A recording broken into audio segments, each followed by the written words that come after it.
Avec l'inquiétude croissante des Libanais à l'idée d'entrer dans une guerre globale avec Israël et la tentative de la population de se préparer à faire face aux répercussions de cette guerre, les Libanais souffrent d'une nouvelle et d'une vieille crise ajoutée à leur liste de crises au cours de cet été chaud et humide, telle une panne totale d'électricité pendant plusieurs jours après l'épuisement du carburant envoyé d'Irak.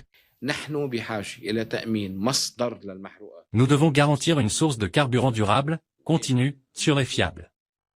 L'erreur qui a été commise, c'est qu'on attendait jusqu'à ce qu'on consomme tout notre stock de carburant puis on pense à importer une autre quantité. Le problème qu'on ne suit pas la consommation et la quantité dont on a besoin pour les mois à venir. La crise d'électricité dure depuis 30 ans au Liban. Certains Libanais sont abonnés auprès de générateurs privés à des prix élevés pour répondre à leurs besoins en électricité. Cependant, les personnes à faible revenu sont affectées négativement par cette interruption, non seulement dans leur travail, mais aussi dans les moindres besoins de leur vie. Avec cette coupure d'électricité, on ne peut pas utiliser de machine à laver, de clim surtout avec la chaleur qu'il fait cet été, ni n'importe quelle machine ou appareil. Nous vivons une grande souffrance. Nous souffrons vraiment de la coupure d'électricité. À titre d'exemple, pour remplir les réservoirs d'eau, on a besoin de faire fonctionner le moteur pour y pomper l'eau, mais avec la panne d'électricité, le moteur ne fonctionne pas, du coup il n'y a pas d'eau dans les réservoirs, résultat, on ne peut même pas se laver les mains.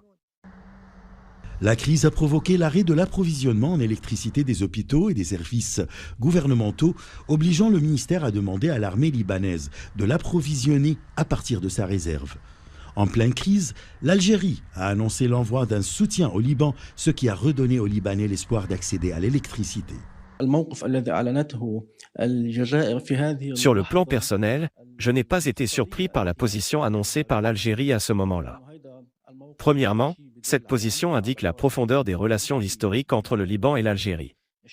Deuxièmement, cette position algérienne montre qu'Alger agit d'une manière indépendante, car, comme nous le savons, il y a des tentatives américaines d'arrêter la livraison du carburant au Liban, voire une obstruction des paiements libanais à l'Irak. Les pannes de courant sont l'un des problèmes fondamentaux dont souffre l'économie libanaise. Selon la Banque mondiale, près de la moitié de la dette publique, soit environ 40 milliards de dollars, revient au secteur de l'électricité. Achraf Massoud pour CGT1 français.